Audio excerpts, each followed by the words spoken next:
A Russian airstrike has killed at least 3 people in the Ukrainian capital. The attack hit 2 high-rise buildings in Kyiv in the early hours of Sunday.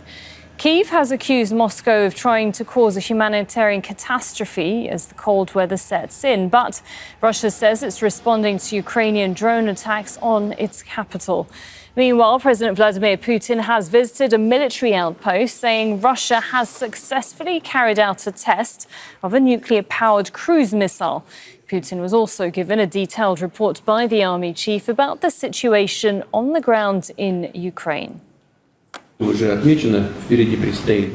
of all, to minimise unnecessary human casualties, I'm asking to take all necessary measures to enable the surrender of Ukrainian troops, those who want to surrender. We have to treat prisoners of war in accordance with international law as well as Russian law. Russia's army has historically always been merciful towards a defeated enemy.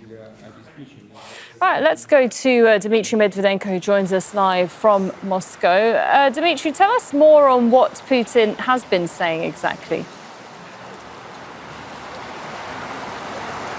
Well, Sarah, there are 2 main highlights. First of all, he was lauding the successes of the Russian army in Pokrovsk and in Kupiansk.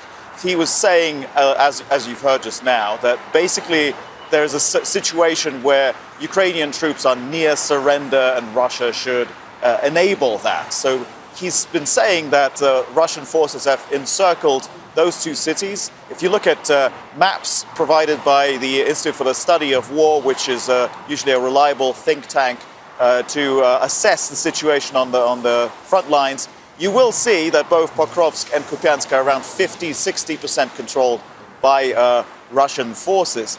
But while Putin is presenting the situation as basically near victory, the Institute for the Study of War in its daily report today has said that indeed Russian forces are making advances in both directions, but Ukrainian forces are doing so as well, and there's no impending defeat of Ukrainian forces in Pokrovsk. So we have that, a disagreement of military analysts and the assessment of the Russian command.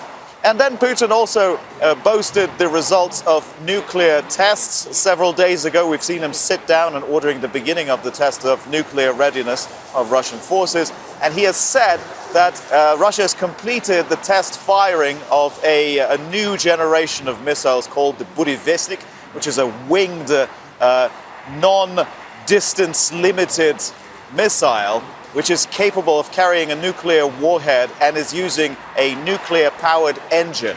And Valery Gerasimov, his chief of staff, said that during the test fire, this missile traveled 14,000 kilometers and spent 15 hours in the air. So there's also this kind of nuclear saber rattling.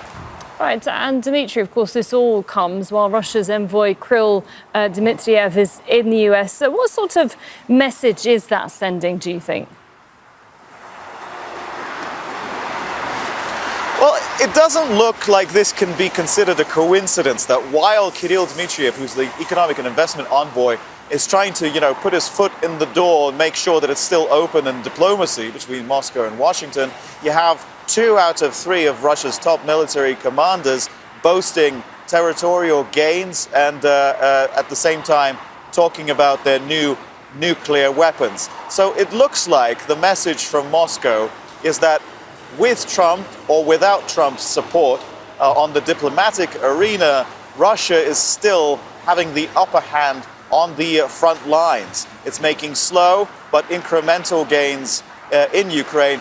Also, it's quite important to remember that all of these cities take a very long time to change hands on control maps. Because, for example, the city of Chasiv Yar, Russia announced in early 2024 that it's taken control of it. That's a similar in size city to Kupiansk. And it fully took control of the city more than a year later. All right, thank you very much for that update. From Moscow, Dmitry Medvedenko there. Don't miss out. Get a full picture. Subscribe to Al Jazeera for reliable news, expert insight. Like, share, stay ahead.